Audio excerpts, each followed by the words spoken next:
Assalamualaikum warahmatullahi wabarakatuh. Baiklah, sekarang kita cara bagaimana mengisi e-raport tingkat SMA. Langkah pertama adalah kita lakukan adalah ini ya, KD ini kita sesuaikan dulu data kompetisi dasarnya sesuai dengan semester yang akan kita lakukan penilaian. Misalnya semester 1 berarti kita aktifkan KD-nya dari awal, yaitu secara sistematis ya, ada nilai spiritual ya, spiritual. Yang kedua adalah sikap sosial, selanjutnya pengetahuan dan keterampilan, itu secara sistematis terurut, misalnya 3.1, 3.2 dan selanjutnya.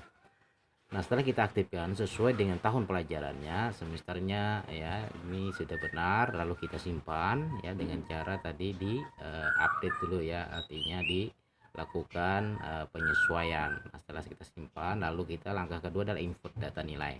Nah, input data nilai ini bisa langsung, bisa juga tidak langsung. Untuk lebih mudahnya kita langsung download format aja. Formatnya kita download, yang pertama format per kelas, yaitu pengetahuan dan keterampilan. Nah, setelah di download kita cek dulu ya, apakah nama-namanya sudah tercantum semua atau belum. Nah, kalau belum, ini kita konfirmasi kepada admin ataupun wali kelasnya bagaimana. Kalau sudah pasti baru kita input nilainya di format tadi. Nah, setelah semuanya terinput, lalu kita lakukan yang langkah ketiga adalah input nilai siswa. Nah, ini kita masukkan ya, ada pengetahuan keterampilan, kita import di aplikasi e-raport. Nah, setelah di import, lalu yang selanjutnya langkahnya adalah kita lihat dulu hasil pengolahan nilainya apakah sesuai dengan apa yang kita harapkan, sesuai dengan nilai kita. Bila sesuai, langsung kita lihat sini nilai akhirnya juga apakah sesuai ya, karena antara yang kita olah dengan nilai akhir itu harus sama. Bila sudah sama, maka langkahnya adalah kirim nilai akhir. Ingat, kirim nilai akhir. Kirim nilai akhir ini, nah kita lanjutkan yang terakhir, yaitu adalah melakukan ini proses deskripsi siswa ya.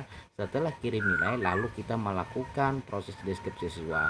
Ini juga harus di-upgrade ya, di sebelah kanan nantinya muncul ada itu datanya, kita sesuaikan ya antara nilai dan keterangannya. Bila sudah keterangannya lengkap, lalu kita simpan ada di pojok kanan ya.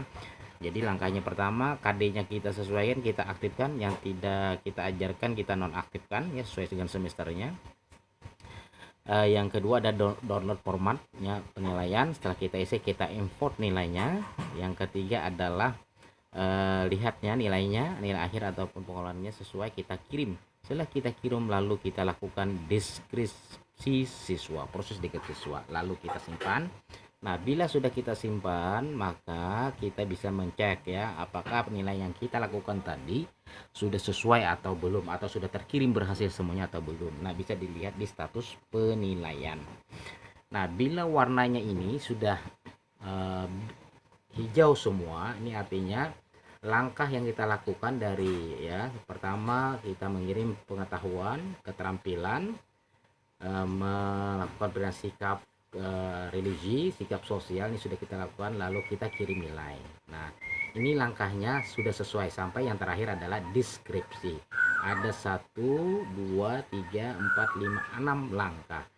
Mengirim pengetahuan keterampilan, menilai sikap sosial, menilai sikap spiritual, kirim nilai, baru deskripsi. Ingat ya, deskripsi ini adalah langkah yang terakhir. Lalu kita cek, bila hijau semua berarti sudah semuanya berhasil.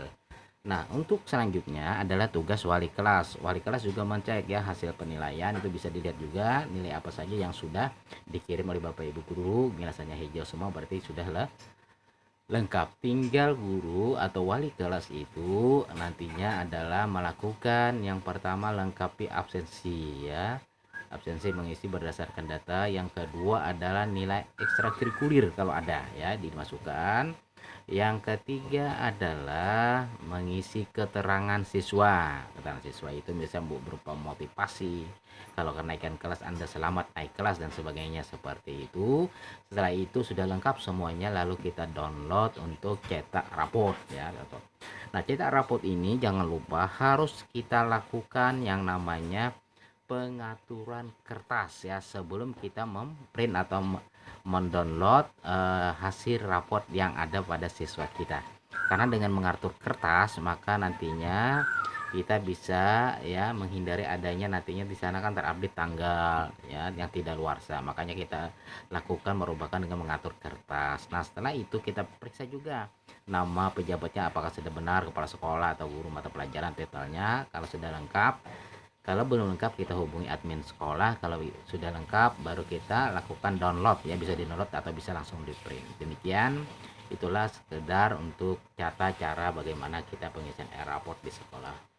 Terima kasih. Assalamualaikum warahmatullahi wabarakatuh.